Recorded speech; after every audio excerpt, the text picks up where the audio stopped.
हमने discussion start की थी मार्जिनल एब्जॉर्प्शन कॉस्टिंग के ऊपर और उसमें इस चैप्टर पे और पहला हमने कॉन्सेप्ट जो टेकअप किया था that was marginal costing. Marginal costing से रिलेटेड कुछ टर्म्स हमने पहले देखी थी कि क्या है मार्जिनल कॉस्ट, क्या है मार्जिनल कॉस्ट ऑफ प्रोडक्शन और मार्जिनल कॉस्ट ऑफ सेल्स, क्या डिफरेंस है इन चीज़ों में। और इसके बाद हमने यूजेस ऑफ मार्जिनल कॉस्टिंग, इसकी सिग्निफिकेंस क्या है, और फिर ये अजम्पशन जिसमें कुछ फर्दर टर्म्स हमने सीखी थी जैसे कंट्रीब्यूशन पर यूनिट क्या होता है, टोटल कंट्रीब्यूशन से क्या मुराद है, मार्जिनल कॉस्टिंग के तहत पीएनएल बनाते हुए इसका क्या कॉन्सेप्ट है, किस तरह कैलकुलेट किया जा सकता है दो तरीकों से, और मार्जिनल कॉस्टिंग सिस्टम जब हम फॉलो कर रहे हो तो प्रॉफिट की बेसिक इक्वेशन क्या है। उसके बाद हमने फिर मार्जिनल कॉस्टिंग और एब्जॉर्प्शन कॉस्टिंग के पीएनएल का कंपैरिजन भी देखा था कि मार्जिनल कॉस्टिंग और एब्जॉर्प्शन कॉस्टिंग पीएनएल कंपैरिजन में कैसे दिखते हैं और उनका मेन डिफरेंस क्या है, एब्जॉर्प्शन कॉस्टिंग और मार्जिनल कॉस्टिंग के पीएनएल का मेन डिफरेंस क्या है। मेन यहीं तक हमारी डिस्कशन थी। इसके ऊपर इसी प्रिंसिपल के ऊपर हमने दो बेसिक इलस्ट्रेशन देखी थी। तो कोई सवाल किसी बच्चे के जहन में किसी टर्म पे, किसी कैलकुलेशन पे? अच्छा जी, हम फिर अपनी डिस्कशन को थोड़ा सा आगे लेके चलते हैं और हम एक इलस्ट्रेशन देखते हैं। थोड़ी सी ज़रा पीएनएल बनाने की इलस्ट्रेशन है। जैसे मैंने आपको कहा था कि हमारे इस चैप्टर में मेन काम पीएनएल बनाना ही है। मार्जिनल कॉस्टिंग के तहत पीएनएल कैसे बने, एब्जॉर्प्शन कॉस्टिंग के तहत पीएनएल कैसे बने, उनके प्रॉफिट्स में डिफरेंस को हम कैसे रिकनसाइल करें, यही हमारे इस चैप्टर का स्कोप है। तो हम इलस्ट्रेशन 3 देखते हैं जिसमें थोड़ा सा मजीद इंफॉर्मेशन हमारे पास आ रही है और ज़रा एलाबोरेटेड पीएनएल हम बनाने जाएंगे। ये जी ज़फर मैन्युफैक्चरिंग का क्वेश्चन है। इसकी रिक्वायरमेंट है prepare income statement using principle of marginal costing for the months of March and April. 2 महीने हैं जी, इन दोनों की हमने income statement marginal costing principle के तहत बनानी है। Zafar Manufacturing produces and sells only one product, Zeta. Details relating to Zeta are as under: selling price per unit 350, variable cost में material, labor, variable production overheads, then marginal production cost per unit 125 है। और यहाँ पे आपको समझाने के लिए बता दिया गया है ये जो वैल्यू प्रोडक्शन कॉस्ट की होती है यही है वो वैल्यू जो इन्वेंट्री वैल्यूएशन में यूज की जाती है। जब हम कंट्रीब्यूशन पर यूनिट कैलकुलेट कर रहे हैं तो कंट्रीब्यूशन पर यूनिट होता है price minus all variable cost. ठीक है, वहां पे हमने ध्यान में रखना है, वहां पे हम प्रोडक्शन नॉन प्रोडक्शन सारी वेरिएबल कॉस्ट प्राइस में से लेस कर रहे होते हैं। लेकिन जब हमसे पूछा जाए कॉस्ट पर यूनिट क्या है तो वो डेफिनेशन नहीं बदल गई। Cost per unit variable production cost ही होती है, उसमें नॉन प्रोडक्शन कॉस्ट ऐड नहीं हो जाती। कंट्रीब्यूशन की कैलकुलेशन में वेरिएबल कॉस्ट में नॉन प्रोडक्शन कॉस्ट भी ऐड की जाती है, लेकिन कॉस्ट पर यूनिट की कैलकुलेशन का कॉन्सेप्ट वही है। कॉस्ट पर यूनिट हमेशा प्रोडक्शन कॉस्ट पर यूनिट तक ही महदूद रहती है। तो जनाब हमारी यहाँ पे इसने कहा जी प्रोडक्शन जो कॉस्ट है वो 125 है वेरिएबल, लेकिन इसके अलावा भी वेरिएबल कुछ खर्चे हैं 20 रुपए variable selling cost. Budgeted fixed production overheads are 160,000 and fixed administrative and selling overheads are 75,000। अच्छा जी, ये उसने बजटेड डाटा दिया है, मतलब एस्टिमेटेड डाटा दिया है। खैर आगे चलते हैं। Following are the actual results of March and April. मार्च और अप्रैल के एक्चुअल रिजल्ट्स क्या हैं? फिक्स्ड प्रोडक्शन ओवरहेड मार्च की एक्चुअल, अप्रैल की एक्चुअल क्या है? Fixed administrative and selling overheads मार्च के, अप्रैल के। प्रोडक्शन यूनिट्स मार्च के, अप्रैल के। सेल्स यूनिट्स मार्च के, अप्रैल के। There was no opening inventory at the start of March. मार्च के शुरू में हमारे पास कोई स्टॉक नहीं था। अच्छा जी, ये हमारा टोटल डाटा है और हमसे कहा जा रहा है मार्च और अप्रैल का पीएनएल बनाएं। दोनों का पीएनएल अंडर मार्जिनल कॉस्टिंग बनाना है। तो अब मैं एक कंप्रीहेंसिव फॉर्मेट आपसे शेयर करना जा रहा हूँ मार्जिनल एब्जॉर्प्शन कॉस्टिंग का, जो कि हमें सर्टन सर्कमस्टांसेस में यूज करना पड़ सकता है। एक तो हमने कल पीएनएल, बल्कि एक क्या कल भी हमने 2 पीएनएल ही देख लिए थे फॉर्मेट। कल हमने जिस एग्जाम्पल की थी तो उसमें कहा था एक तो हम ऐसे प्रेजेंट कर सकते हैं पीएनएल और एक हम ऐसे भी प्रेजेंट कर सकते हैं पीएनएल। बट एनीवेज ये तो अल्टरनेट था। मेनली तो बेसिकली हम कहेंगे यही तरीका हमारे बेहतर रहेगा। जब ये दोनों ऑप्शन है, यहाँ से शुरू करके यहाँ खत्म करो या यहाँ से शुरू करके यहाँ खत्म करो, तो यकीनन यहाँ से शुरू करके यहाँ खत्म करना ज़्यादा एफिशिएंट है। तो इसमें तो हमने कहा जी ऑनवर्ड हम शायद ये फॉर्मेट इस तरह हर दफ़ा नहीं दिखाया करेंगे, इसको देखेंगे क्या करना है, लेकिन शायद ये फॉर्मेट हमारे लिए बेहतर रहेगा अगर सिंपल सी कैलकुलेशन हो। लेकिन अब मैं एक डिटेल आपसे फॉर्मेट शेयर करने जा रहा हूँ इलस्ट्रेशन 3 के लिए, एंड देन विल सी इसमें बात करेंगे कि ये फॉर्मेट हमारे किस किस जगह काम आने वाला है, और ये जो स्मार्ट फॉर्मेट हमने देखा था जो वो कब कब हमारे काम आएगा। फिलहाल हम मार्च का पीएनएल बनाने के लिए चलते हैं और एक डिटेल फॉर्मेट के थ्रू इसको देखते हैं। डिटेल फॉर्मेट में यहाँ पे इसलिए कह रहा हूँ कि यहाँ पे ओपनिंग क्लोजिंग स्टॉक का जिक्र भी आ रहा है। ठीक है, तो इलस्ट्रेशन नंबर 3 हम देखते हैं जी। हम ये 2 कॉलम यहाँ पे पैरेलल बना लेते हैं, एक मार्च का एक अप्रैल का।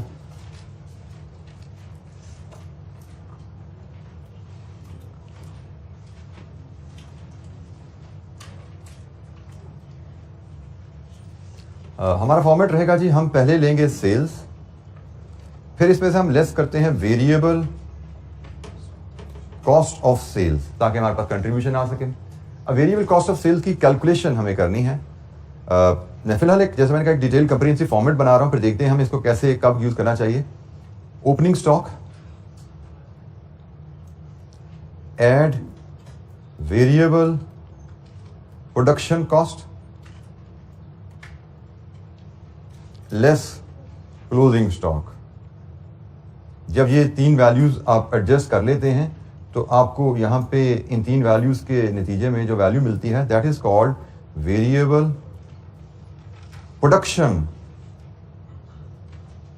Cost of unit sold. जो यूनिट बेचे हैं उनकी प्रोडक्शन कॉस्ट क्या रही, लेकिन हमने तो वेरिएबल कॉस्ट ऑफ सेल्स लेनी होती है जिसमें प्रोडक्शन के अलावा नॉन प्रोडक्शन कॉस्ट भी आती हैं। तो फिर हम यहां पे ऐड करते हैं अदर वेरिएबल सेलिंग कॉस्ट और फिर हमें यहां पे जो वैल्यू मिलती है that is variable cost of sales.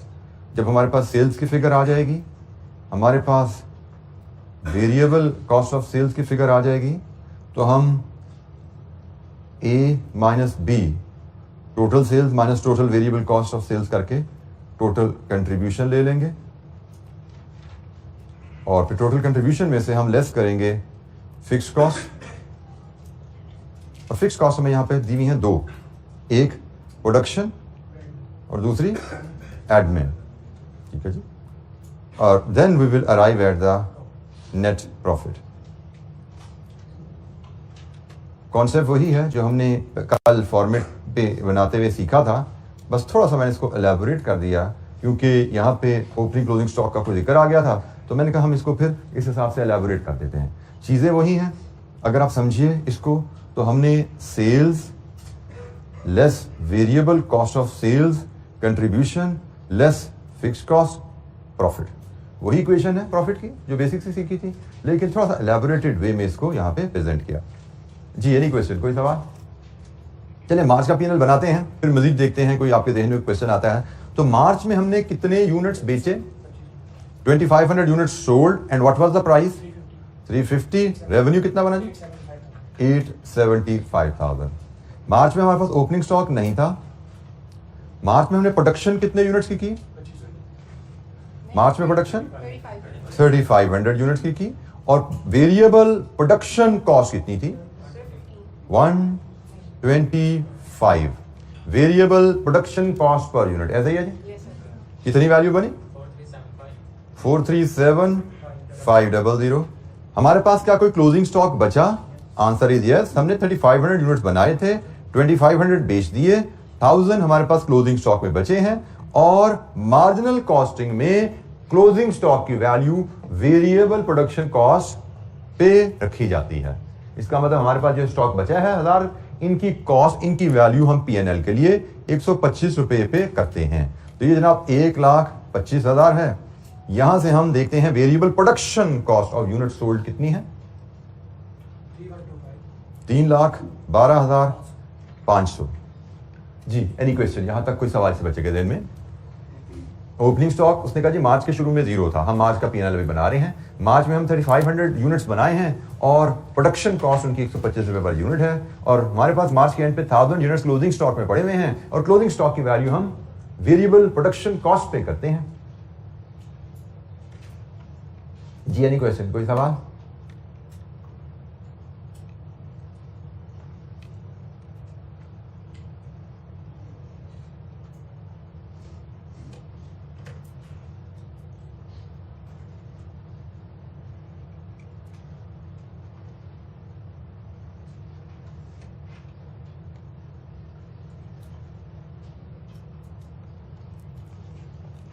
अच्छा जी, अदर वेरिएबल सेलिंग कॉस्ट क्या है जी? हमारे पास कोई और सेलिंग कॉस्ट भी है?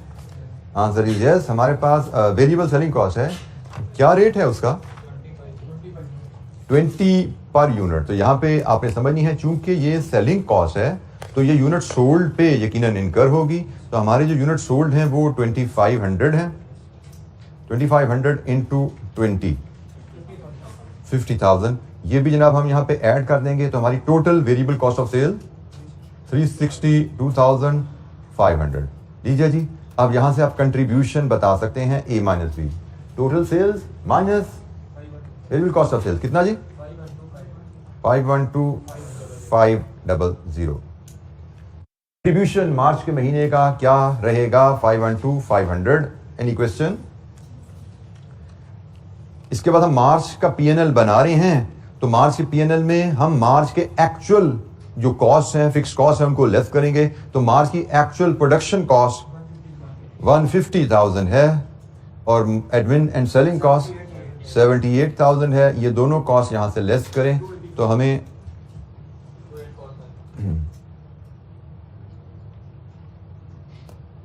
284,500 ये जो हमारे पास मार्च का प्रॉफिट आ गया। जी जनाब, एनी क्वेश्चन, कोई सवाल? Sales minus variable cost of sales किया, कंट्रीब्यूशन आया, कंट्रीब्यूशन माइनस फिक्स कॉस्ट किया, प्रॉफिट आ गया। बेसिक इक्वेशन जो कल हमने प्रॉफिट की सीखी थी वही इक्वेशन हमारी यहाँ पे अप्लाई हुई है। अच्छा, अब हम यही सारी वर्किंग अगर अप्रैल के लिए करें तो देखते हैं रिवीजन एक्टिविटी ही रहने वाली है। अप्रैल में कितने यूनिट्स बेचे हमने? 4,000। सो 4,000 into 350 price is the same 1.4 million. और अप्रैल में हमारे पास अब ओपनिंग स्टॉक अवेलेबल है, क्योंकि जो मार्च का क्लोजिंग होता है वो अप्रैल का ओपनिंग बन जाता है। तो 1,25,000 जो मार्च का क्लोजिंग है वो अप्रैल की 31, यहाँ पे मार्च की 31 तारीख को था, यहाँ पे अप्रैल हुआ, अप्रैल की 1 तारीख को हमारे पास अवेलेबल हो गया। इसमें अब हमने अप्रैल की प्रोडक्शन कॉस्ट करनी है ऐड। अप्रैल में कितने यूनिट्स बनाए हमने? 3,000। सो 3,000 इंटू 125 375,000। अप्रैल के एंड पे क्या हमारे पास क्लोजिंग स्टॉक कुछ बचा? बेटा ऐसे ना बोल दिया कर, पढ़ लिया कर जरा। हमने ओपनिंग स्टॉक में 1,000 यूनिट्स थे, 3,000 प्रोड्यूस कर दिए, 4,000 हो गए और 4 के 4,000 हमने बेच दिए। तो अप्रैल में हमारे पास कोई क्लोजिंग स्टॉक नहीं बचा। 1,000 यूनिट्स ओपनिंग पड़े हुए थे, 3,000 बनाए, टोटल 4,000 हो गए और 4,000 ही बेचे हुए हैं। तो हमारे पास क्लोजिंग स्टॉक तो कुछ नहीं है। तो जनाब यहाँ से बनाइए, वेरिएबल सारे के सारे यूनिट्स हमने बनाए और ओपनिंग स्टॉक में पड़े थे, सारे बेच दिए हैं। तो कितनी है इनकी वैल्यू? 500,000। और इनके ऊपर भी हमने अदर सेलिंग कॉस्ट इनकर की है। 4,000 यूनिट्स बेचे हैं, 20 रुपए के हिसाब से इन पर खर्चा आया 80,000। सो हमारी टोटल जो वेरिएबल कॉस्ट ऑफ सेल्स बनी 580,000। Now sales minus variable cost of sales A minus B 820,000। इसमें से अब हम प्रोडक्शन की कॉस्ट लेस करें, फिक्स 155,000। इसमें से एडमिन की कॉस्ट लेस करें 75,000। कितना जी? 590,000 इज आवर प्रॉफिट। लीजिए जनाब, मार्च का और अप्रैल का हमने प्रॉफिट लॉस बनाया, कोई इशू। मैंने एक कंप्रीहेंसिव डिटेल्ड फॉर्मेट आपसे शेयर किया जिसकी हमें कहीं ना कहीं जरूरत पड़ सकती है। एक फॉर्मेट हमने कल सीखा था, पीएनएल का 3 लाइनों में खत्म हो गया था। एक फॉर्मेट हमने ये सीखा है, हमने बड़ा डिटेल्ड एलैबोरेटेड वे में प्रॉफिट लॉस कैलकुलेट किया है। अब यहाँ पे हमने 2 फॉर्मेट मार्जिनल कॉस्टिंग के सीखे हैं। पहली बात, इन फॉर्मेट में किसी बच्चे को कोई दिक्कत इनमें वैल्यूज पॉपुलेट करने में, फॉर्मेट्स तो आप 2-4 सवाल करेंगे सिमिलर तो आपको याद हो जाएगा, लेकिन इनको पॉपुलेट करने में कोई कॉन्सेप्चुअल गैप है तो पूछिए, क्योंकि चीज़ों को कॉन्सेप्चुअली क्लियर होना चाहिए कि हम कोई चीज वैल्यू क्यों कैलकुलेट कर रहे हैं, हमारे बेसिक कॉन्सेप्ट से वैल्यूएशन कैसे रिलेट करती हैं, उसमें किसी बच्चे को गैप है तो पूछिए। जी बेटा, जी इसके बारे में क्या जानना चाहते हैं अदर वेरिएबल सेलिंग कॉस्ट के बारे में? बेटा ये यूनिट्स हैं, 2500 यूनिट्स हमने बेचे हैं मार्च में, क्योंकि सेलिंग कॉस्ट है तो 2500 यूनिट सोल्ड पे कैलकुलेट की जाएगी। और वेरिएबल है 20 रुपए पर यूनिट, 2500 यूनिट बेचे, 20 रुपए पर यूनिट 4,000 यूनिट बेचे, तो मार्च की 50,000 है, अप्रैल की 80,000 है। वेरिएबल कॉस्ट है, सेलिंग कॉस्ट है, इसलिए यूनिट्स पर सोल्ड से मल्टीप्लाई किया हमने, कॉस्ट पर यूनिट को यूनिट सोल्ड से मल्टीप्लाई किया। जी कोई और सवाल? अच्छा जी, अब हमने कहा कि जी हमने 2 फॉर्मेट सीख लिए हैं, एक तो 3-4 लाइनों का फॉर्मेट था, एक ये इतना लंबा फॉर्मेट है, विच format should be use when.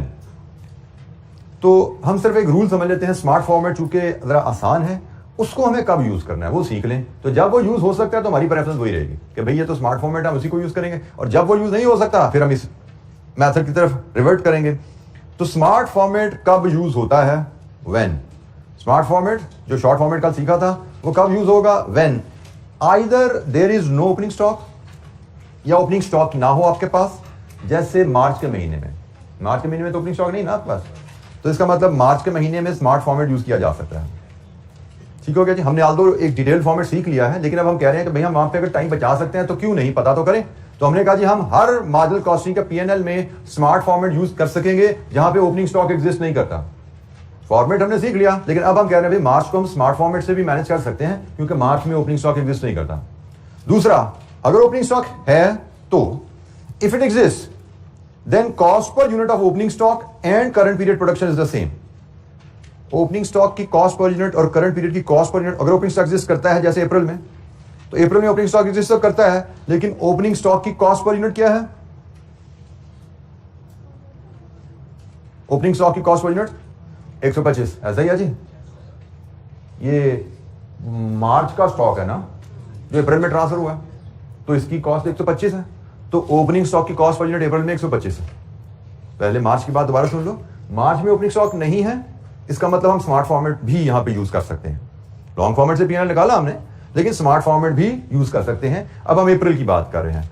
दूसरा पॉइंट था कि भाई अगर ओपनिंग स्टॉक है तो उसकी कॉस्ट पर यूनिट देखो, क्या वो करंट पीरियड की कॉस्ट से मैच करती है? Answer is yes. Opening stock भी हमारे पास 125 का है और हमने अप्रैल में जो प्रोडक्शन की है वो भी 125 पे है। तो अगर ओपनिंग स्टॉक एग्जिस्ट करे लेकिन उसकी cost per unit current production की कॉस्ट पर यूनिट के बराबर है, तब भी हम स्मार्ट फॉर्मेट पे जा सकते हैं। इसका मतलब मार्च और अप्रैल का दोनों का पीएनएल हम स्मार्ट फॉर्मेट से बना सकते हैं। हमारी रिक्वायरमेंट है, हमने दोनों को देखा अलग-अलग। हमें कहा गया अगर ओपनिंग स्टॉक नहीं है तो भी आप स्मार्ट फॉर्मेट यूज कर सकते हैं। हमने कहा लो जी मार्च को स्मार्ट फॉर्मेट पे चला गया। दूसरे हमने बात की अगर ओपनिंग स्टॉक एग्जिस्ट करता है तो फिर कॉस्ट पर यूनिट देखो, या ओपनिंग स्टॉक और करंट पीरियड प्रोडक्शन की कॉस्ट पर यूनिट सेम है, हमें पता लगा वो सेम है। इसका मतलब अप्रैल में भी स्मार्ट फॉर्मेट यूज हो सकता है, मार्च में भी स्मार्ट फॉर्मेट हो सकता है, अप्रैल में भी स्मार्ट फॉर्मेट हो सकता है। और स्मार्ट फॉर्मेट है क्या? स्मार्ट फॉर्मेट था आपका जी अल्टरनेटिव फॉर्मेट जो था, जिसको हम स्मार्ट फॉर्मेट कह रहे हैं, वो था जी total contribution less fix cost. और फिक्स कॉस्ट हमारे पास दो हैं, यहां पे एक प्रोडक्शन है और एक एडमिन एंड सेलिंग है। एडमिन एंड सेलिंग है। तो जनाब मार्च की कहानी अगर आप देखिए इस फॉर्मेट के मुताबिक, स्मार्ट फॉर्मेट के तहत टोटल कंट्रीब्यूशन कैसे आता है? Unit sold into contribution per unit. तो कंट्रीब्यूशन पर यूनिट क्या होता है जी? Price minus variable cost of sales. तो प्राइस हमारी है 350, वेरिएबल प्रोडक्शन कॉस्ट 125 और वेरिएबल सेलिंग कॉस्ट है 20। ये कंट्रीब्यूशन पर यूनिट आ गई हमारा, ये हमारा कंट्रीब्यूशन पर यूनिट है। तो contribution per unit into units sold कितना है कंट्रीब्यूशन? Total contribution 512,500। ये आप देखो तो वही कंट्रीब्यूशन है जो इतनी लंबी कहानी के बाद आपने यहां निकाला था। यहां पे आपने कितनी रोज 1 2 3 4 5 6 7 8वीं रो में जाके कंट्रीब्यूशन आया था आपका। इस फॉर्मेट में 8वीं रो में कंट्रीब्यूशन आया था, लेकिन स्मार्ट फॉर्मेट अप्लाई हो सकता है तो पहली रो में ही सीधा कंट्रीब्यूशन हमने निकाल लिया। जब हमने असेस किया कि भाई इसमें तो ओपनिंग स्टॉक एग्जिस्ट नहीं करता, ओपनिंग स्टॉक एग्जिस्ट नहीं करता, तो कंट्रीब्यूशन स्मार्ट वे में निकाला जा सकता है, इस मेथड से निकाला जा सकता है। तो हम इतने लंबे मेथड की तरफ क्यों जाए? लेकिन अगर ओपनिंग स्टॉक एग्जिस्ट करेगा फिर हमें सोचना पड़ेगा इस फॉर्मेट की तरफ, जैसे हमने अप्रैल के लिए देखना है अभी। तो जनाब अब हम फिक्स कॉस्ट, उसी तरह फिक्स कॉस्ट इसमें से डिडक्ट हो जानी है। 150,000 प्रोडक्शन की है और 78,000 एडमिन सेलिंग की है। लीजिए जी यहां से नेट प्रॉफिट आ गया आपका सेम 24,500। ये जी हमारा नेट प्रॉफिट आ गया, सेम नेट प्रॉफिट जो हमने निकाला था एज इट इज आ गया। ये हमने मार्च का पीएनएल बनाया स्मार्ट फॉर्मेट के मुताबिक। अब हम अप्रैल को जब देखने जाते हैं तो जैसे मैंने बात की आपके पहले, दोबारा मैं एक तो पॉइंट आपको दिखा दूं। अप्रैल में तो हमने कहा जी ओपनिंग स्टॉक एग्जिस्ट करता है, ये तो मार्च की कहानी ठीक होगी। अप्रैल में तो ओपनिंग स्टॉक एग्जिस्ट करता है, फिर हमें देखने की जरूरत है क्या cost per unit opening stock का और करंट प्रोडक्शन का बराबर है। तो हमने देखा अप्रैल में यस ओपनिंग स्टॉक भी 125 पर यूनिट है और करंट पीरियड प्रोडक्शन भी 125 पर यूनिट है। इसका मतलब अप्रैल में भी स्मार्ट फॉर्मेट लग सकता है। अगर यहाँ पे आंसर हमारा नो होता ना कि नहीं भी बराबर नहीं है, तो फिर वही फॉर्मेट चलना था जो हमने बनाया अभी। अगर हमें कहा जाता जी मार्च में 125 रुपए कॉस्ट पर यूनिट थी, अप्रैल में हमने 135 रुपए कॉस्ट पर यूनिट से प्रोडक्शन की है, तो फिर हमने उसी फॉर्मेट पे चलना था जो हमने बना लिया हुआ है। लेकिन अब यहां पे हम देख रहे हैं कि भाई यहां पे तो कॉस्ट पर यूनिट बराबर है, इसका मतलब हम यहां पे भी स्मार्ट फॉर्मेट बना सकते हैं। और स्मार्ट फॉर्मेट के तहत कंट्रीब्यूशन जो आता है आपका total contribution, that is unit sold into contribution per unit, वो तो सेम है क्योंकि ओपनिंग स्टॉक और करंट प्रोडक्शन की कॉस्ट सेम है, प्राइस सेम है, तो कंट्रीब्यूशन पर यूनिट तमाम यूनिट के लिए सेम है। कितना बनता है जी? 820,000। और जनाब उसी तरह फिक्स कॉस्ट हमारी हैं 155 एंड 75,000, प्रॉफिट हमारा 590,000 आ गया। तो लीजिए जी, मार्जिनल कॉस्टिंग P&L में यही कुछ है जो हमने सीखा। एक स्मार्ट फॉर्मेट है, एक डिटेल फॉर्मेट है। कब हम स्मार्ट फॉर्मेट, कैसे है स्मार्ट फॉर्मेट आपके सामने है, कैसा है लॉन्ग फॉर्मेट P&L का आपके सामने है। कब हमें स्मार्ट फॉर्मेट यूज करना है आपको बता दिया गया, और जब स्मार्ट फॉर्मेट यूज नहीं हो सकता तो हमें फिर लॉन्ग फॉर्मेट की तरफ जाना पड़ेगा। जब स्मार्ट फॉर्मेट यूज नहीं हो सकेगा तो हम लॉन्ग फॉर्मेट की तरफ जाएंगे। दोनों फॉर्मेट आपसे शेयर कर लिए गए हैं, आगे चलेंगे, मजीद एग्जाम्पल, मजीद क्वेश्चंस करेंगे मार्जिनल कॉस्टिंग पे। जी फिलहाल मार्जिनल कॉस्टिंग की इंट्रोडक्टरी लेवल लर्निंग हमने कर ली है। मार्जिनल कॉस्टिंग P&L कैसे बनाया जाता है। जी कोई सवाल? जी बेटा मैंने सेकंड पॉइंट में कहा है कि अगर किसी पीरियड में ओपनिंग स्टॉक एग्जिस्ट करता है तो देखिए ओपनिंग स्टॉक की कॉस्ट पर यूनिट क्या है और करंट पीरियड की कॉस्ट पर यूनिट क्या है। ओपनिंग स्टॉक की कॉस्ट पर यूनिट क्या है, करंट पीरियड में जो प्रोडक्शन की अप्रैल में उसकी कॉस्ट पर यूनिट क्या है, सेम है। You can go for the smart format. अगर ये फर्क होती तो फिर यही फॉर्मेट चलना था, फिर स्मार्ट फॉर्मेट नहीं चल सकता। जी एनी क्वेश्चन, कोई और सवाल?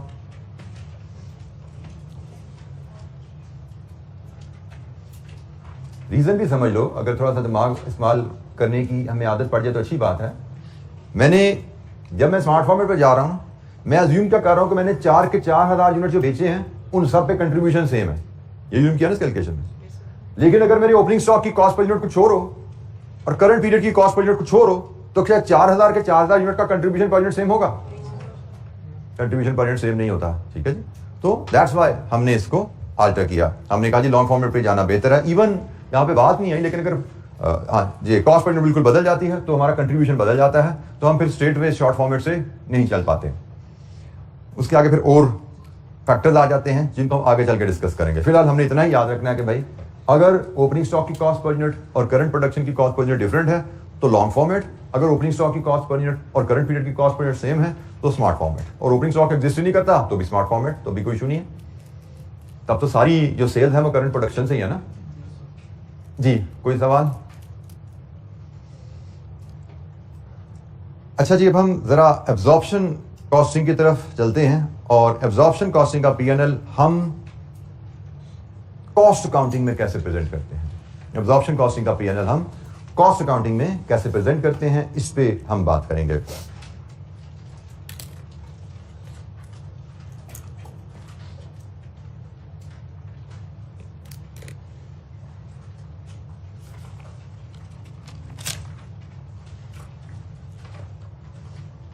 अच्छा, let's start with illustration number 4। Absorption costing का फॉर्मेट आपने फाइनेंशियल अकाउंटिंग में पढ़ा हुआ है, तो हम देखते हैं यहाँ पे कोई जो फर्क हम बात कर रहे थे वो फर्क क्या आता है। Xerox commenced business on 1st July making one product only। नया बिजनेस स्टार्ट किया जी। The cost per unit detail of which is as follows: direct material, direct labor, direct material, variable production overhead, fixed production overheads।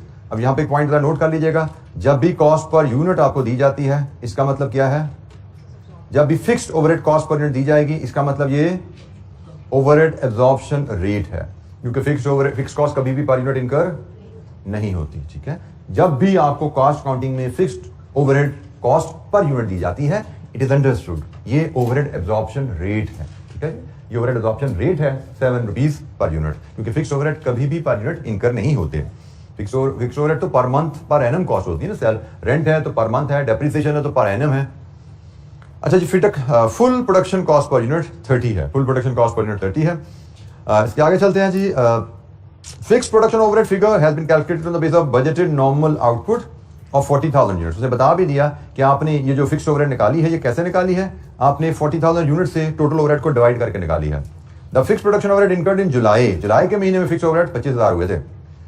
Selling, distribution and admin expenses fixed 50,000 per month, variable 10% of sales value. Selling price per unit is 45 rupees and the number of units produced and sold, production 3,000 और cell 2,500। ये जी हमारा data है।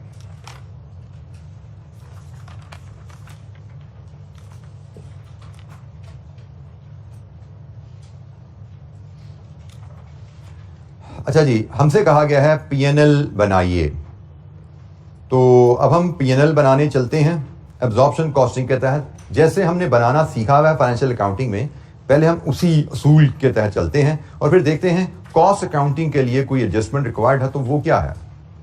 हम absorption costing का PNL illustration number 4 में चल रहे हैं जी। आपने जो मेथड सीखा हुआ है फाइनेंशियल अकाउंटिंग में पीएनएल बनाने का, मैं अगर वो आपके सामने फॉर्मेट लेके आऊं तो sales less cost of sales, और जैसे मैंने कल आपको बताया यहां पे लिखा तो नहीं जाता but it is financial accounting में एब्जॉर्प्शन कॉस्टिंग का पीएनएल में ये सिर्फ प्रोडक्शन कॉस्ट होती है, लिखा नहीं जाता। मैं सिर्फ मेमोरेंडम के तौर पे यहां डाल रहा हूं ताकि आपको याद रहे कि फाइनेंशियल अकाउंटिंग में एब्जॉर्प्शन कॉस्टिंग के तहत जो पीएनएल बनता है वहां पे कॉस्ट ऑफ सेल्स से मुराद प्रोडक्शन कॉस्ट ऑफ सेल्स है। तो जनाब हम यहां प्रोडक्शन कॉस्ट ऑफ सेल्स निकालते कैसे हैं, हमने इसका भी जो फॉर्मेट पढ़ा हुआ है दैट वाज ओपनिंग स्टॉक। चलें जी, ओपनिंग स्टॉक, ऑल्दो इस सवाल में ओपनिंग स्टॉक एग्जिस्ट नहीं करता लेकिन हम पूरा फॉर्मेट लेके आते हैं, फिर इसमें ऐड करते हैं प्रोडक्शन कॉस्ट। हम चूंकि अब उसमें है प्रोडक्शन कॉस्ट में आपका सारा मटेरियल, लेबर, ओवरहेड सब कुछ आ रहा होता है, तो हम यहाँ पे प्रोडक्शन कॉस्ट लेंगे, फिर इसमें से लेस करते हैं क्लोजिंग स्टॉक और इसके बाद आपका आता है ग्रॉस प्रॉफिट, फिर इसमें से लेस करते हैं नॉन प्रोडक्शन कॉस्ट जिसमें हमारे पास दो आइटम्स गिवन हैं। एक है जी ये selling, distribution and admin expenses हैं। Selling, distribution and admin expenses हैं जिसमें कुछ फिक्स्ड हैं कुछ वेरिएबल हैं और यहां से हमें नेट प्रॉफिट मिलेगा। ये जी फॉर्मेट है जो आपने फाइनेंशियल अकाउंटिंग में सीखा, मैंने एज इट इज बनाया। सिर्फ एक जो आपके बोलने से मुझे अंदाजा हुआ कि आपने यहाँ पे परचेज का मतलब मटीरियल होता है ना, मटीरियल की परचेजेज आपने लिया हुआ है और फिर आपने लेबर और फैक्ट्री बिजली के बिल एक्सेट्रा आपने सारे लदा लिए होते हैं, हमने इकट्ठे ले लिए यहाँ पे, बस ये फर्क है, बाकी फॉर्मेट वही है जो हमने यूज किया था फाइनेंशियल अकाउंटिंग में जो आपने सीखा हुआ है। ठीक है जी, ये तो ये वो फॉर्मेट है जो आपने फाइनेंशियल अकाउंटिंग में सीखा हुआ है। अब इसको हम कॉस्ट अकाउंटिंग के तहत पॉपुलेट करते हैं और एक जो मैंने कहा था फॉर्मेट में थोड़ी तब्दीली आएगी, मैं वो आपसे शेयर करूंगा।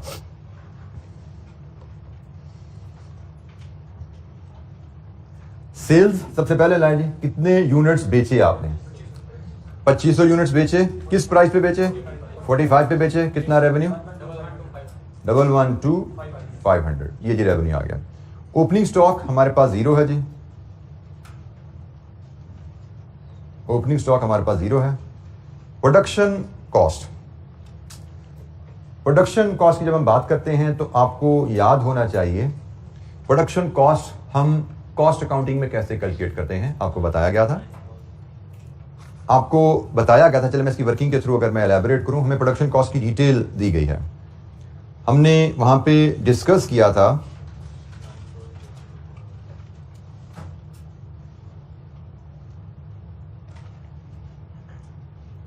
प्रोडक्शन कॉस्ट में हम एक तो प्राइम कॉस्ट लेंगे और फिर दूसरा हम ओवरहेड्स लेंगे, और ओवरहेड्स में हमारे पास वेरिएबल भी हैं और फिक्स्ड भी हैं। प्राइम कॉस्ट हमारी कितने यूनिट्स बनाए हमने, 3000 यूनिट्स इंटू 12 प्लस 7 19, ये हमारी प्राइम कॉस्ट है जी हमारी प्रोडक्शन की, plus variable overhead 3000 into 4 12,000 fixed overhead. अब यहां पे आपकी तवज्जो चाहिए, हमें फिक्स्ड ओवरहेड पे जो इंफॉर्मेशन दी गई है क्वेश्चन में दो हैं। एक, हमें फिक्स्ड ओवरहेड का एब्जॉर्प्शन रेट पता है और एक, हमें फिक्स्ड ओवरहेड की एक्चुअल फिगर पता है। अब आपको याद होना चाहिए, हमने आखिरी इलस्ट्रेशन जो ओवरहेड के चैप्टर की थी, चैप्टर नंबर 2 की, उसमें मैंने आपको बताया था कि भाई कॉस्ट अकाउंटिंग में आपसे जब प्रोडक्शन कॉस्ट कैलकुलेट करने को कहा जाएगा तो ओवरहेड एब्जॉर्ब्ड लिए जाते हैं, एक्चुअल नहीं लिए जाते।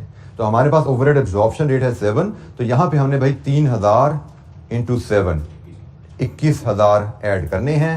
यहां पे आपको चीज सिखाई गई थी कि प्रोडक्शन कॉस्ट में एब्जॉर्प्शन कॉस्टिंग के तहत ओवरहेड एब्जॉर्ब्ड लिए जाते हैं। यहां पे सिर्फ फिक्स्ड ओवरहेड का जिक्र किया गया है, फिक्स्ड ओवरहेड का जिक्र किया गया है, एब्जॉर्प्शन रेट और एक्चुअल हमें उसी के दिए गए हैं, तो हमने फिक्स्ड ओवरहेड एब्जॉर्ब्ड लेने हैं, एक्चुअल नहीं लेने। तो जनाब टोटल प्रोडक्शन कॉस्ट यहां से कितनी आती है? 90,000 हमारी टोटल प्रोडक्शन कॉस्ट है। मैं इसको स्ट्रेट अवे इस कैलकुलेशन को 3000 इंटू 30 ऐसे भी कर सकता है, ये सम इनका 30 बनता है ना सबका साथ, तो हम डायरेक्ट इसको 3000 इंटू 30 भी कर सकते थे, लेकिन फिलहाल मैंने आपको समझाने के लिए, इस पॉइंट को हाईलाइट करने के लिए वर्किंग मैंने इस तरह शो की। अदरवाइज मैं ऊपर ही 3000 इंटू 30 करके 90,000 ले लेता। यहाँ पे सिर्फ पॉइंट मैं आपको बताना चाह रहा था कि भाई हमने जो चीज सीखी थी एब्जॉर्प्शन कॉस्टिंग, जब आप कॉस्ट अकाउंटिंग में फॉलो कर रहे हैं तो फिक्स्ड ओवरहेड जो आप लेते हैं वो ओवरहेड एब्जॉर्ब्ड बेसिस पे प्रोडक्शन कॉस्ट में ऐड करते हैं। तो जनाब हमारे ओवरहेड के हिसाब से कॉस्ट पर यूनिट 30 है, हमने 30,000 यूनिट बनाए हैं, 30 के हिसाब से वो 90,000 के बनते हैं। लीजिए जी, यहां पे 90,000 की प्रोडक्शन कॉस्ट आ गई। क्लोजिंग स्टॉक हमारे पास पड़ा हुआ जी कितना? 500 यूनिट्स का, तो ये भी प्रोडक्शन कॉस्ट पे वैल्यू होगा। 30 रुपीज का बना ना एक यूनिट हमारा, तो क्लोजिंग स्टॉक प्रोडक्शन कॉस्ट पे हम वैल्यू करते हैं, तो इसके हिसाब से कितना बना? 15,000 लेस कर दीजिए, ये आई वैल्यू जनाब 75,000। अब यहां पे वो एडजस्टमेंट रिक्वायर्ड है जो हमने पहले कहीं सीखी भी है, लेकिन पीएनएल में कभी उसको रिफ्लेक्ट नहीं करवाया था शायद हमने, लेकिन बहरहाल इलस्ट्रेशन चैप्टर 2 की जो आखिरी इलस्ट्रेशन की थी उसमें दिखाया था हमने इसको। चैप्टर 2 की आखिरी इलस्ट्रेशन अगर आपको याद हो वो थी, नंबर था उसका 17, और 17 नंबर इलस्ट्रेशन में हमसे कॉस्ट ऑफ सेल्स कैलकुलेट करवाई गई थी, और हमने कहा था कि जब हम कॉस्ट अकाउंटिंग में एब्जॉर्प्शन कॉस्टिंग के तहत कॉस्ट ऑफ सेल्स कैलकुलेट करते हैं तो हम प्रोडक्शन कॉस्ट एब्जॉर्ब बेसिस पे लेते हैं, लेकिन फिर हमें ओवर या अंडर एब्जॉर्ब की कैलकुलेशन डाल के इसको एडजस्ट करना पड़ता है। तो यहां पे जो चेंज है, जो नई चीज है वो यही है कि ये वैल्यू हमारी कॉस्ट ऑफ सेल यहां पे नहीं कहलाती, इस वैल्यू में हमें ओवरहेड ओवर या अंडर एब्जॉर्ब एडजस्ट करना पड़ेगा, फिर हमें कॉस्ट ऑफ सेल मिलेगी। अब जरा तुझे से देखिएगा, ओवर एब्जॉर्ब ओवरहेड्स अगर हैं, ओवर एब्जॉर्ब का मतलब क्या होता है? Cost of sale over stated है, अंडर स्टेटेड है? ओवर स्टेटेड है। इसका मतलब अगर हमारे ओवरहेड्स ओवर एब्जॉर्ब्ड हैं तो कॉस्ट ऑफ सेल्स में से लेस कर देंगे, और अगर हमारे ओवरहेड्स अंडर एब्जॉर्ब्ड हैं तो कॉस्ट ऑफ सेल्स में ऐड कर देंगे। यह है जी हमारी एक एडजस्टमेंट जो हमें यहां पे लानी है। इसके बाद हमें कॉस्ट ऑफ सेल्स की फिगर मिलती है। तो फर्क क्या रहा? फर्क रहा यहां पे कि हमने ये जो वैल्यू है, अब जब आपने फाइनेंशियल अकाउंटिंग पीएनएल बनाया ना, फाइनेंशियल अकाउंटिंग में तो ये कॉस्ट आप ऑलरेडी एक्चुअल पे ले लेते हो, ऐसा ही है ना? जो आपने एक्चुअल पे ले ली तो वहां पे तो एब्जॉर्प्शन अंडर एब्जॉर्प्शन का क्वेश्चन ही अराइज होता, लेकिन कॉस्ट अकाउंटिंग में यहां पे हम फिक्स्ड ओवरहेड एब्जॉर्ब्ड लेते हैं। तो जब फिक्स्ड ओवरहेड एब्जॉर्ब ले ली तो एक एरर आ गई, हमारी अकाउंटिंग में एक एरर आ गई, वो एरर को हमें यहां पे भी ठीक करना पड़ता है। फाइनेंशियल अकाउंटिंग में ये एरर नहीं आती क्योंकि फाइनेंशियल अकाउंटिंग में सारा डाटा एक्चुअल बेसिस पे रिकॉर्ड होता है। फाइनेंशियल अकाउंटिंग में कोई डाटा एस्टिमेटेड बेसिस पे रिकॉर्ड नहीं होता। कॉस्ट अकाउंटिंग में फिक्स्ड ओवरहेड एस्टिमेटेड बेसिस पे रिकॉर्ड किए जाते हैं। कॉस्ट अकाउंटिंग में इसमें जो फिक्स्ड ओवरहेड की फिगर शामिल है वो एस्टिमेटेड बेसिस पे 7 रुपीज पर यूनिट शामिल है। तो जब भी एस्टिमेटेड बेसिस पे फिगर यहां पे आएगी ये एरर अराइज होगी और इसको रेक्टिफाई करेंगे हम, ठीक है जी। तो हमें यहां पे ओवर अंडर ड्रॉप की फिगर मिलेगी, हमें उसको एडजस्ट करना है और वो हम वर्किंग 2 से डिटरमिन कर लेते हैं। ओवर या अंडर एब्जॉर्ब की फिगर किन दो वैल्यूज को कंपेयर करके आती है? एक्चुअल फिक्स्ड ओवरहेड्स हमारे क्या हैं, इनको हम कंपेयर करेंगे हमारे फिक्स्ड ओवरहेड एब्जॉर्ब्ड क्या हैं। एक्चुअल फिक्स्ड ओवरहेड की फिगर हमें रेडीली अवेलेबल है 25,000 और एब्जॉर्ब फिगर की हमारे सामने ये नजर आ रही है जी। फिक्स्ड ओवरहेड हमने प्रोडक्शन में इतने चार्ज किया ना, एब्जॉर्ब्ड ओवरहेड क्या होते हैं? Fixed overhead charge to production on estimated basis. तो हमने 3,000 यूनिट्स बनाए हैं और 3,000 यूनिट्स के ऊपर 7 रुपए के हिसाब से हमने अंदाजन 21,000 रुपए प्रोडक्शन को चार्ज किए हैं। तो हमने देख लो जरा यहां पे हमने किया क्या है, हमने यहां पे 21,000 ऐड कर दिए प्रोडक्शन की मद में, जबकि असल खर्चा कितना हुआ प्रोडक्शन ओवरहेड 25,000, और हमें नजर आ रहा है हमारे overheads are under absorb by 4,000। तो भाई हमने यहां पे 4000 ओवरहेड कम चार्ज कर दिए, ऐसा ही है। हमने एस्टिमेटेड बेसिस पे चार्ज किया, एक्चुअल से 4000 कम चार्ज कर दिए, तो क्या करें, इन 4000 को इसमें ऐड कर दो, तो हमारी कॉस्ट ऑफ सेल बनेगी 79,000। अब कॉस्ट ऑफ सेल हमारी 79,000 आ गई है। अब यहां से आप ग्रॉस प्रॉफिट निकाल लें, sales minus cost of sale 33,500। इसमें से अब नॉन प्रोडक्शन कॉस्ट लेस करें, उसमें मैं बताया गया है एक तो फिक्स कॉस्ट है, हम मंथली पीएनएल बना रहे हैं तो 15,000 पर मंथ है, और दूसरी है वेरिएबल जो कि है 10% ऑफ सेल्स वैल्यू। तो ये सेल्स वैल्यू है, इसका 10%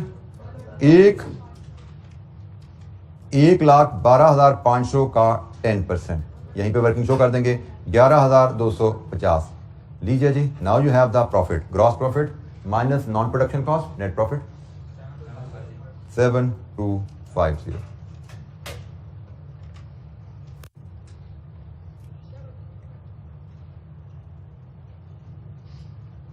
अच्छे सवाल में वैसे उसने एब्जॉर्प्शन कॉस्टिंग मार्जिनल कॉस्टिंग दोनों कहा है, हमने एब्जॉर्प्शन कॉस्टिंग का पीएनएल बना लिया है। इसी सवाल में हम मार्जिनल कॉस्टिंग का पीएनएल भी बनाएंगे ताकि उसकी हमारी एक्टिविटी चलती रहे। अब जरा सिर्फ एक चीज़, ये ओवर एंड एब्जॉर्ब की वर्किंग हमें कॉन्सेप्ट पहले पता है, और ये एडजस्टमेंट का कॉन्सेप्ट अलहदा से हमने सीखा हुआ है। इलस्ट्रेशन 17 अगर आपको याद हो तो इलस्ट्रेशन 17 में हमने सिर्फ इतना कंपोनेंट सॉल्व किया था कि कॉस्ट ऑफ सेल निकालो, तो हमने प्रोडक्शन कॉस्ट में ओवर एंड एब्जॉर्ब एडजस्ट करके हमने कॉस्ट ऑफ सेल वहाँ पे निकालनी सीखी थी।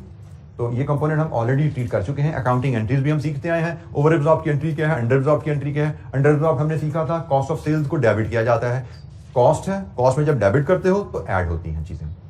Over absorbed overhead cost of sales को क्रेडिट किया जाता है, तो कॉस्ट ऑफ सेल्स डेबिट है, जब इसमें क्रेडिट लाया जाएगा ओवर एब्जॉर्ब तो वो डिडक्ट होता है, ठीक है जी। डेबिट और क्रेडिट नेट होती हैं चीजें, डेबिट और डेबिट ऐड होते हैं, क्रेडिट और क्रेडिट ऐड होते हैं।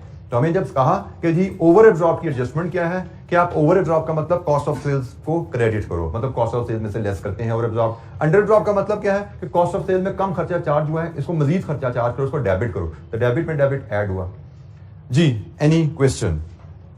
ये चेंज है थोड़ा सा जी। मैं अगर फाइनली बताऊं, हमने यहां पे एक वैल्यू चूंकि एस्टिमेटेड बेसिस पर डाली है कॉस्ट अकाउंटिंग में, इसलिए ये एडजस्टमेंट हमें करनी पड़ती है। फाइनेंशियल अकाउंटिंग में यहां पे हम एक्चुअल वैल्यूज लेते हैं, इसलिए इस एडजस्टमेंट की जरूरत नहीं पड़ती। फाइनेंशियल अकाउंटिंग के पीएनएल में और कॉस्ट अकाउंटिंग के पीएनएल में यही डिफरेंस आता है जी। कोई सवाल, कोई चीज समझ नहीं आई, पूछिए जनाब। हमने इलस्ट्रेशन 4 में एब्जॉर्प्शन कॉस्टिंग के तहत पीएनएल बनाया, इलस्ट्रेशन 4 में हमें मार्जिनल कॉस्टिंग के तहत भी पीएनएल बनाना है। तो मार्जिनल कॉस्टिंग का पीएनएल तो जब भी आया करेगा हम देखेंगे अभी फॉर्मेट कौन सा लगना है, स्मार्ट लगना है या लॉन्ग लगना है। तो यहाँ पे do we have opening stock? No, इसका मतलब स्मार्ट फॉर्मेट। तो स्मार्ट फॉर्मेट जो होता है वो होता है जी total contribution less total fix cost, ये जी स्मार्ट फॉर्मेट है, total contribution less total fix cost. और टोटल कंट्रीब्यूशन कैसे आता है? Unit sold 2500 into contribution per unit, और कंट्रीब्यूशन पर यूनिट होता है price minus variable cost. Price है 45 और वेरिएबल कॉस्ट है मटेरियल लेबर की 7, मटेरियल की 12, ओवरहेड्स की 4 एंड वेरिएबल कॉस्ट एक और भी है ना भाई, सेलिंग कॉस्ट, जो कि 10% ऑफ सेल प्राइस है।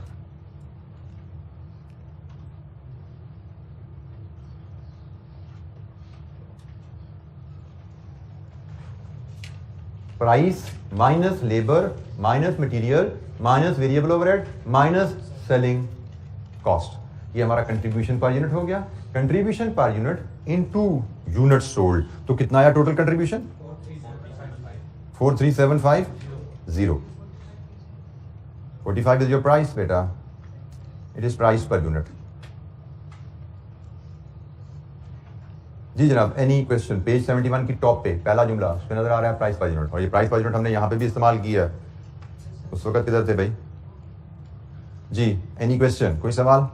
टोटल कंट्रीब्यूशन, अगर हम मार्जिनल कॉस्टिंग की तरफ चलें तो हमारा टोटल कंट्रीब्यूशन क्या है?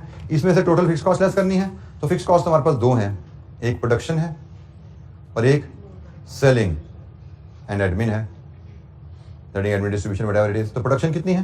प्रोडक्शन की फिक्स कॉस्ट 25,000 और सेलिंग फिक्स कॉस्ट 15,000, तो प्रॉफिट 3750। और आप एक चीज नोट कर सकते हैं, मार्जिनल कॉस्टिंग के तहत प्रॉफिट क्या आया है और एब्जॉर्प्शन कॉस्टिंग के तहत प्रॉफिट क्या आया है। वही हमने बात की थी कि जब सिस्टम बदलता है कॉस्टिंग का तो प्रॉफिट्स बदल जाते हैं।